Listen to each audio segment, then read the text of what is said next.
ఉన్నారు, రకరకాలుగా ఏడ్చుడే. ఓకే భరత్ గారు, ఇక్కడ ఒక కొత్త విషయం చెప్తాను నేను మీకు. ఇప్పుడు ప్రపంచంలో అత్యంత నీటి అవకాశం ఉన్న రివర్ ఏది అని అంటే అమెజాన్ అని చెప్తాం. ఓకే. అయితే కొత్తగా ఒక విషయం వెల్లడైంది ఏంటంటే అట్మాస్ఫియరిక్ రివర్స్, అంటే ఆకాశ నదులు. ఈ ఆకాశ నది అమెజాన్ కంటే ఎన్నో రెట్లు పెద్దది. ఓకే. అంటే 2000 కిలోమీటర్ల పొడుగు ఉండే ఆకాశ నదులు ఇవాళ చైనాలో మొదలై కాలిఫోర్నియాలో కురుస్తున్నాయి. ఓకే. అంటే ఈ క్లౌడ్ బర్స్టర్ మనం ఏదైతే అంటున్నామో ఆకాశంలోనే నదులు ఫామ్ అవుతున్నాయి. అమెజాన్ కంటే ఎన్నో రెట్లు ఎక్కువ వాటర్ ని ఆ 2000 కిలోమీటర్లు 200 మీటర్ల వెడల్పు 2 ఇంచుల మందం ఉన్న ఆ పైన లేయర్ ఏదైతే ఫామ్ అవుతుందో ఆ లేయర్ మీద ఆ స్టోరేజ్ వచ్చి బరువు ఎక్కువైనప్పుడు కింద కురుస్తున్నది, లేదా ఉష్ణోగ్రత తగినప్పుడు కురుస్తున్నది. మీరు దాని మీద ఒక ప్రోగ్రామ్ పెట్టండి. ఎందుకంటే ఈ శ్రీరామ్ సాగర్ కి ఎందుకు వరదలు వస్తున్నాయి, మొన్న ములుగు దగ్గర ఈ మన వేణుగోపాల్ రెడ్డి గారి సొంత ఊర్లో ఎందుకు క్లౌడ్ బర్స్ట్ అయిందని చెప్పడానికి ఈ ఆకాశం నది పోయిన సంవత్సరం 57 సెంటీమీటర్లు ఎంతో పడ్డది. వాళ్ళ ఊరేనండి అది, చెల్పూర్ పక్కన మోరంచపల్లె. అంటే మన వేణుగోపాల్ రెడ్డి గారి ఊరికి 2 కిలోమీటర్ల దూరం, మా ఊరికి ఒక 15 కిలోమీటర్ల దూరం. ఓకే. అంటే ఈ ఆకాశ నదులు ఎప్పటికి వస్తాయని మీరు ఎందుకు అనుకుంటారు? ఎప్పుడు కుండపోత వర్షాలు ఎట్లా కురుస్తాయి, ఎప్పుడు తుఫాన్లు ఎట్లా వస్తాయి? అంటే మనం ప్రకృతి మీద ఆధారపడి ఆకాశం వానచిన్ కోసం ఆకాశం దిక్కు చూసే పరిస్థితి ఉండొద్దనే కదా ఈ నదులు, ప్రాజెక్టులు ఇవన్నీ కూడా మనం ఉపయోగించుకునేది. కాబట్టి ఇది వర్షాలు పడుతున్నాయి కాబట్టి అక్కర్లేదు కాళేశ్వరం అంటే అది వితండవాదం అవుతుంది. ఓకే. ఓకే. మనకు ప్రధానంగా నవంబర్ నుంచే నీళ్ళు అవసరం. మనకు ఆ నవంబర్ నుంచి మనకు మార్చ్ ఏప్రిల్ దాకా నీళ్ళు అవసరం కాబట్టి ఆ పీరియడ్ లో ఎన్ని నీళ్ళు ఉంటాయని ఎత్తిపోసుకోవాల్సిందే. ఓకే. కట్టిన రిజర్వాయర్లు దాని కొరకే. ఓకే. ఇప్పుడు వచ్చిన నీళ్ళు ఏమి ఉంటాయి? ఇప్పుడు చెరువులు నిండుతాయండి, చెరువు నిండిన తర్వాత చెరువు నీళ్ళు ఉంటాయి. మళ్ళీ ఈ వానకాలం అయిపోతే మళ్ళీ యాసింగ్ ఉండాలి నీళ్ళు, చెరువు కుంటల కింద యాసింగ్ ఉంటాయి, ఏదో పెద్ద చెరువులు ఉంటుంటాయి.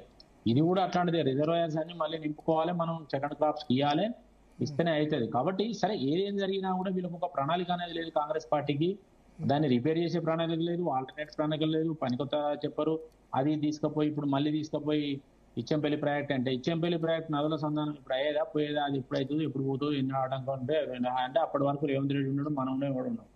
కాబట్టి ఇప్పుడు జరిగేదాన్ని ప్రజెంట్ లైఫ్ లో మనం ఉండాలి. కట్టుకుని ఇన్ని లక్షలు తప్పు ఒప్పో జరగవచ్చు, సరిగేదా. కానీ మీరు ఏమైనా తప్పు చేస్తే మీరు కోర్టు ముందు నిలబెట్టండి, కానీ మీరు ముందైతే దీన్ని సరి చేయాలి కదా. పోయినదాన్ని సరి చేసి ప్రజలకైతే సరి చేసేందుకు మీరు కేంద్ర ప్రభుత్వం అయితే అడ్డంకి కాదు, కేంద్రం ఎందుకైతే అడ్డంకి కాదు.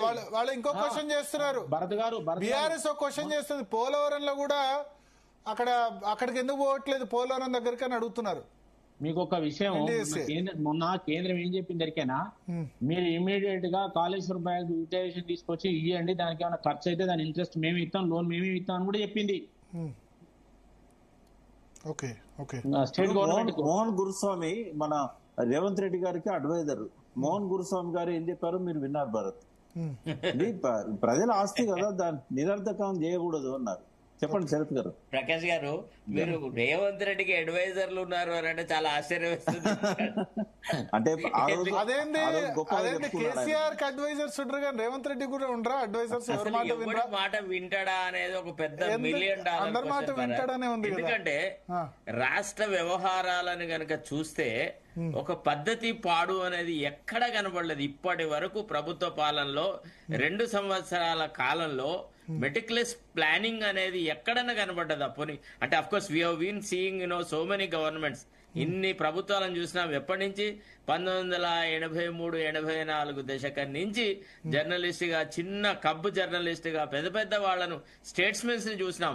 అంటే మనం వ్యక్తిగతంగా రేవంత్ రెడ్డి గారిని అంటున్నామని కాదు, కానీ ఈ రాష్ట్ర పరిపాలన మీద మన అందరికీ కూడా భాగస్వామ్యం ఉంది, మనందరం కూడా ఎఫెక్ట్ అవుతున్నాం. కాబట్టి కొన్ని వాస్తవాలు మాట్లాడక తప్పదు Bharat.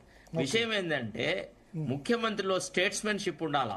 Once you grow to the status of a chief minister, you should be away from రాగద్వేషాలకు అతీతంగా పరిపాలన చేస్తా అని ఒక పవిత్రమైన ఒట్టు దీని మనం ప్రభుత్వ పాలనలోకి వచ్చిన తర్వాత ఎంతో కొంత దైవత్వం ఉండాలా, ఎంతో కొంత ప్రజల పట్ల జవాబుదారీతనం ఉండాలా.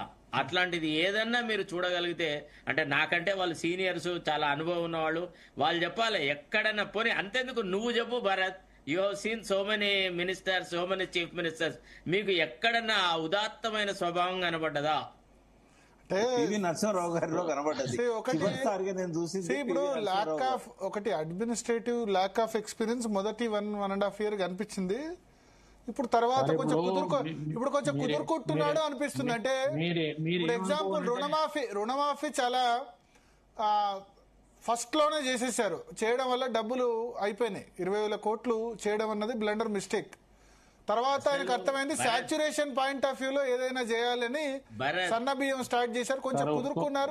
భరత్ యా ఒక్క విషయము, పాలసీ ఫ్రేమింగ్ అనేది ఒక సబ్జెక్ట్ భరత్. అంటే ఇఫ్ యూ గాట్ లిటిల్ రెండోది ఏంటంటే తన ఇబ్బంది. ఇప్పుడు ఇష్యూస్ డైవర్ట్ చేయడం కూడా వచ్చింది ఈ మధ్యలో.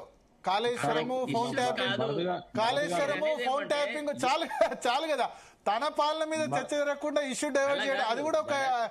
అది కూడా కేసీఆర్ స్ట్రాటజీ మెల్లగా నేర్చుకున్నారంట.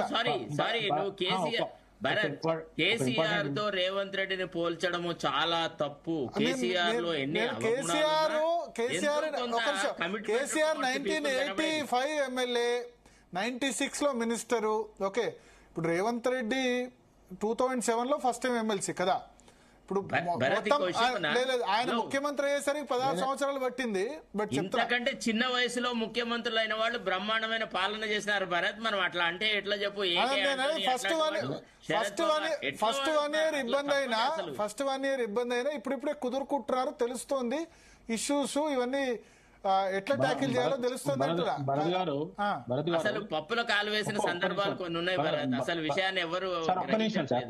యా చెప్పండి భరత్ గారు ఒకటి ఏమంటే, సారీ వేణుగోపాల్ గారు, ఛాన్స్ ఇస్తే మాట్లాడతా, లేదా మీరు చెప్పండి.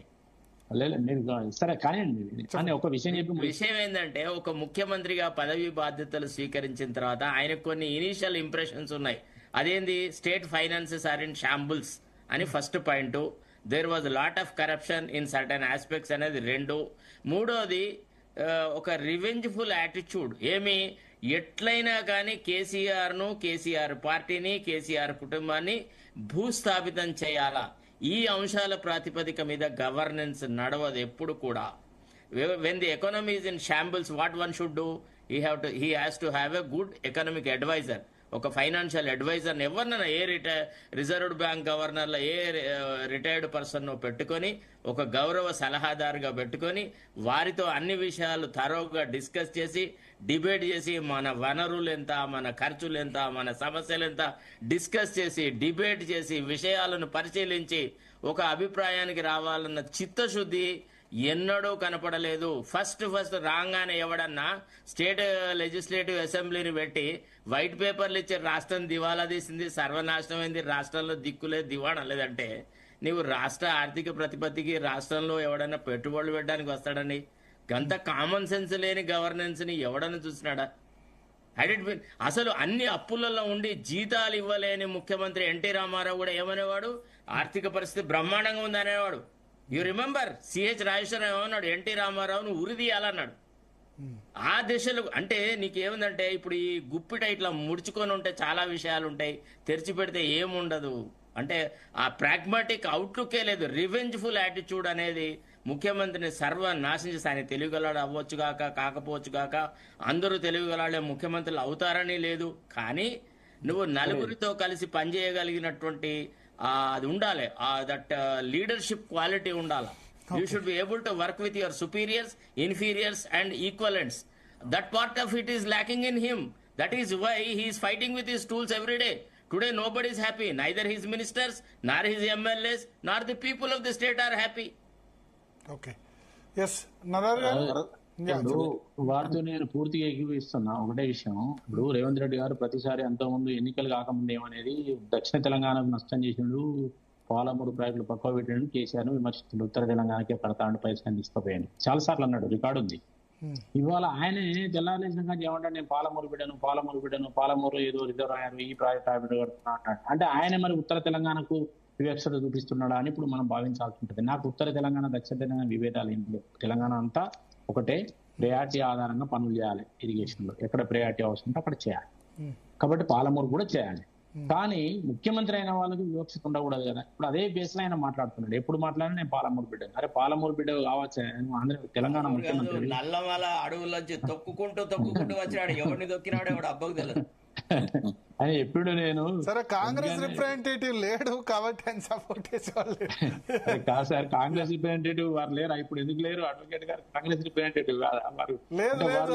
శరత్ గారు ఇప్పుడు ఏ పార్టీ లేరు. See, we are only accountable to the people of the state. వాళ్ళు they expect something from us. Being, మనం ఒక పొజిషన్ లో ఉన్న తర్వాత మూగ జీవాల తరఫున మాట్లాడాలి సార్. ప్రభుత్వం తరఫున మాట్లాడడానికి వందలాది మంది దొరుకుతారు. వేణు మీరు ఒక్కరే ఉన్నారు బీజేపీ ప్రతినిధి ఇక్కడ. నేను కూడా బీఆర్ఎస్ ప్రతినిధి కాదు, బీఆర్ఎస్ ప్రతినిధి కాదు. నేను కూడా బీజేపీ ప్రజలుగా మాట్లాడదు అక్కడ. నేను కూడా తెలంగాణ వాదిగా, తెలంగాణ ఇన్ఫాక్ట్ నేను చర్చ ఎందుకంటే ఫార్మర్ గా మాట్లాడుతున్నా. నేను ఫార్మర్ గా ముగ్గురిని పిలిచింది కూడా నాన్ పార్టీ చర్చ అన్న ఉద్దేశంతో నేను పిలిచాను. ఎందుకంటే irrigation experts, sir legal expert, Sharat గారు లీగల్ ఎక్స్పర్ట్. నేను పార్టీ వైజ్ పిలవలేదు. మేము కూడా పార్టీలను తీసుకొస్తాం. Irrigation expert, legal expert. ఎందుకంటే హైకోర్టు, కోర్టు, జ్యుడిషియల్ కమిషన్ తో సంబంధం ఉంది కాబట్టి ఈ చర్చ పిలిచి పెట్టింది కూడా అందుకని. పార్టీ వాళ్ళని పిలవలేదు. నారాయణ వేణుగోపాల్ రెడ్డిని ఆయన ఇరిగేషన్ ఎక్స్పర్ట్ గా, మీ ఇద్దరిని ఇరిగేషన్ ఎక్స్పర్ట్ గా, శరత్ గారిని లీగల్ ఎక్స్పర్ట్ గా పిలిచాను. నేను ఇరిగేషన్ ఎక్స్పర్ట్ కాదు కానీ నేను ఒక నేరటి గాని. అంటే నేరటి గాని అంటే పొలానికి నేరటి ఎట్లా పారిస్తాడో అది నాకు తెలుసు. నేను ఒక నీరటి ఇరిగేషన్ ఎక్స్పర్ట్. నీరటోడు చాలా పెద్ద రోల్ ప్లే చేస్తాడు అన్న, అంత చిన్నగా పెట్టకు. భరత్ గారు చెప్పండి. ఒక విషయం, ఇప్పుడు కేసీఆర్ గారు అధికారంలోకి వచ్చిన